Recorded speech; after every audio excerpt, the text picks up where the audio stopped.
But if I don't do this now, I'll lose the momentum. And I need to do this now. One of the visions that, I have many different visions from different dimensions, but this particular one is, it used to be more disturbing to me. I get it more now. So I'm in a pyramid, and I'm going through a test, and I'm a part of a group of people they call Pharaoh. It's not one person, it's what we are because of our capabilities and our breeding. And I'm not scared when I go in for this test because I know I can pass any test. And I'm used to this, and I'm looking forward to something different and new and challenging. But when I get in there to do my test, there's no exit. There's literally no exit, there's no way out. It's not a winnable test. And when I had this vision, it was like I was supposed to be going through the test of Pharaoh, and somebody rigged it, and I actually died to make it look like I didn't succeed. And before I went in, this was supposed to be different, and I was going to be birthed into a new place. And I really didn't get what that meant. I thought they meant, I'd figure something else out inside, like we unlock different parts of ourselves, after we have different challenges or something. But I was literally put in there to be birthed into a different place. My consciousness was meant, my physical body was meant to be left there, eliminated from that space and put into another space where I would be reawakened, and that's here. But it's like a multidimensional consciousness because it's not just one memory or one consciousness. When it comes to longitudinal memory that I learned from Dan Winters. So anyway, I wanted to just get that part out and just share that part. For whatever reason, it needed to be done now. So yeah, there it is.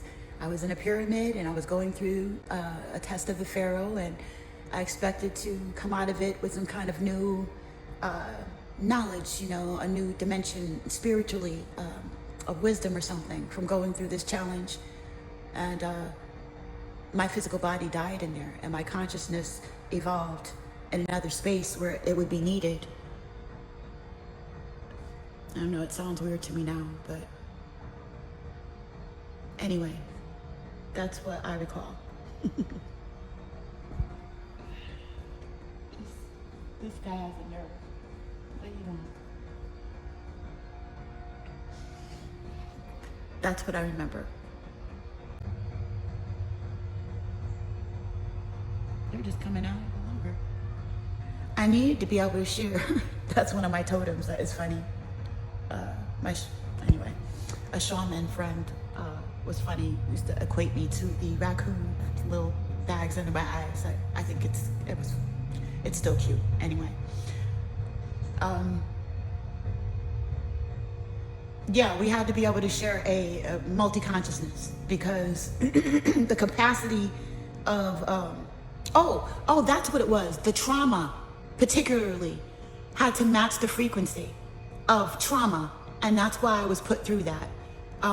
Because I totally was fine until I realized that there was actually no way out of this test. Like, that's not a test. Like, you actually and I realized the clarity that I was gonna die in there.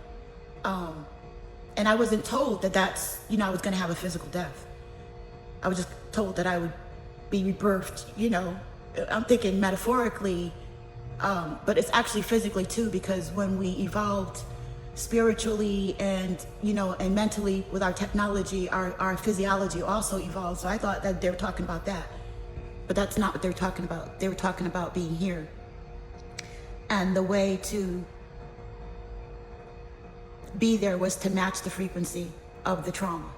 And that's the same thing that other frequencies, other parts of my heritage, my ancestors chose this vessel as different parts of us or me from different dimensions or timelines cohabitate for a time such as now.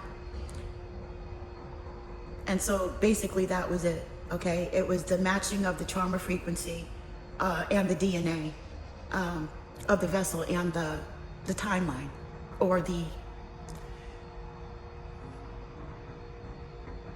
space that work needed to be done in. And so even me alone,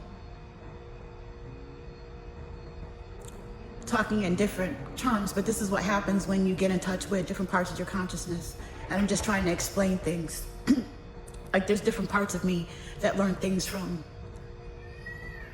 different parts of me, okay? And they're connected to different ancestral beings that are in the ether that teach different things. And that's why I'm adapted to, if you want to say, all four corners of the globe. And now I know why I say that, because it is a hollowed earth, right? But anyway, so basically that's how, in my awakening, the visions and stuff started to make sense.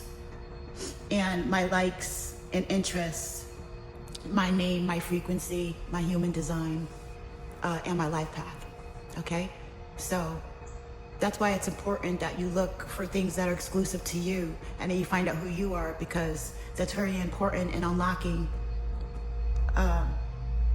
different dimensions of your journey and your awakening. Much love to you and yours. This is Life Coach 369A, the Siren Buddha, the female principal. Much love. I'm out.